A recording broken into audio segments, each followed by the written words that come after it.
Well, we talked about a lot of things that were important to both of us, and obviously community is very important to us. The fact that she is raised here from very, very, very young age and understands the valley, has seen the growth, and everything else is really important. And I think, again, brings value to the Raider organization from that.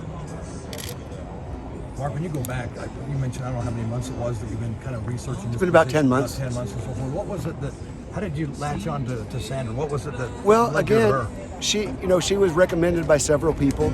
And then, we like I say, it was an exhaustive search of talking to a lot of qualified candidates.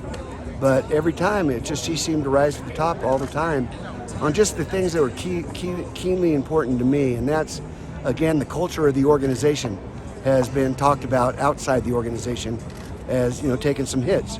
And I think what we had done is gotten into a situation where we were getting to be more corporate in the organization, whereas a title was more important than the person that was wearing the title. So that it got to the point where people could be replaceable. We can get an SVP for this anywhere. And that's never been what the Raider organization has been about. It's always been about the people first and family. And Sandra understands that. And she understands that it's the people first. And that's the kind of culture we're going to build, where she's looking forward to meeting with everybody in the organization one-on-one to get to know them and get their feedback and everything else and start building that family culture again. Is that how you define the culture you want moving forward? Oh, absolutely. And it always has been. And, we had that with Mark Bedane and coming down to Las Vegas. But I got to say, there's mitigating circumstances on why we lost that. And the COVID virus really did affect our move, because we had a lot of momentum coming down to Las Vegas, but the building wasn't finished yet, and then COVID happened. So half the people were still up in the Bay Area, half the people were down here but couldn't go into the office, and then even the beginning of last year, it was still social distancing. So nobody really got to know each other until near the end of last season. And so we never really got to start the Las Vegas Raiders with a culture that had momentum. And so today, I believe we have that start now. Would that be one of maybe a couple reasons why those executives have left, those others? No, I don't know that. I can't. I really don't want to comment on why or how. I would ask them if you want to know why or how.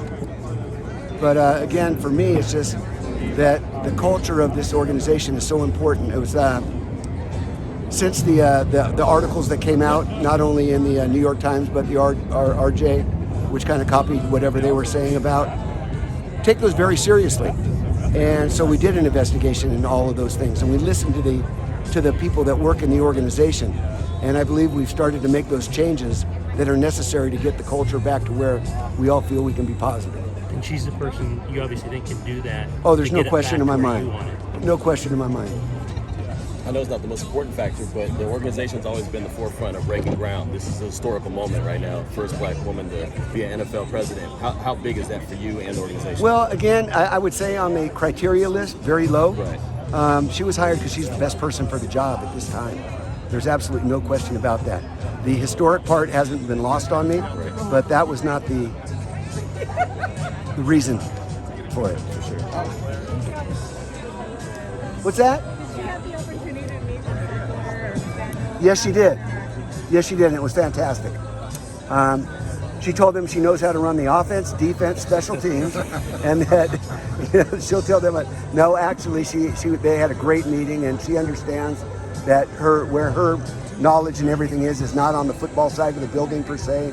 That's Josh and Dave to run that, but that she will be handling the business side of the football operations. Will be going through her, but other than that, it's still Josh and Dave's football team. Just over the last 10-month process, right? Just at what juncture of this process did she begin to really crystallize as the ideal candidate, the one that you wanted to? Well, when she stopped saying no, that was the turning point. And then, I had looked at her. We have the Leadership Academy that's going in next door to the Raiders facility, and I really thought at that point in time that she could be a really great leader of that organization. But that's not where she wanted to go. So then I'm trying to think, okay, well, where does she want to go? Because once I met with her and all, I knew that she was somebody I wanted part of our organization. When did you meet with her the first time? Oh boy, Well, we started talking probably a year and a half ago. And, I've talked to a lot of people about her. And everybody's positive.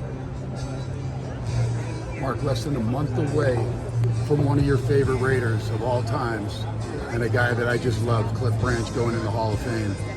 I know this is a different place again, but how special is that for you, even though it's posthumously with somebody you were very close to? Yeah, Cliff is my best friend. We spend a lot of time together. He was a champion on and off the field. I brought up a story yesterday. I was doing an interview for the Hall of Fame, actually on Cliff. And in October 1, we had the tragedy here at 91. And 8 days later, Cliff lived in Santa Rosa, and they had the Tubbs fire up there. His house burnt to the ground. One of his cars melted. The only thing Cliff left that house with was his 3 Super Bowl rings and a car to get out of there. He lost all his memorabilia. He lost everything that was dear to him. But 9 days later, he was here in Las Vegas for the opening of the Golden Knights.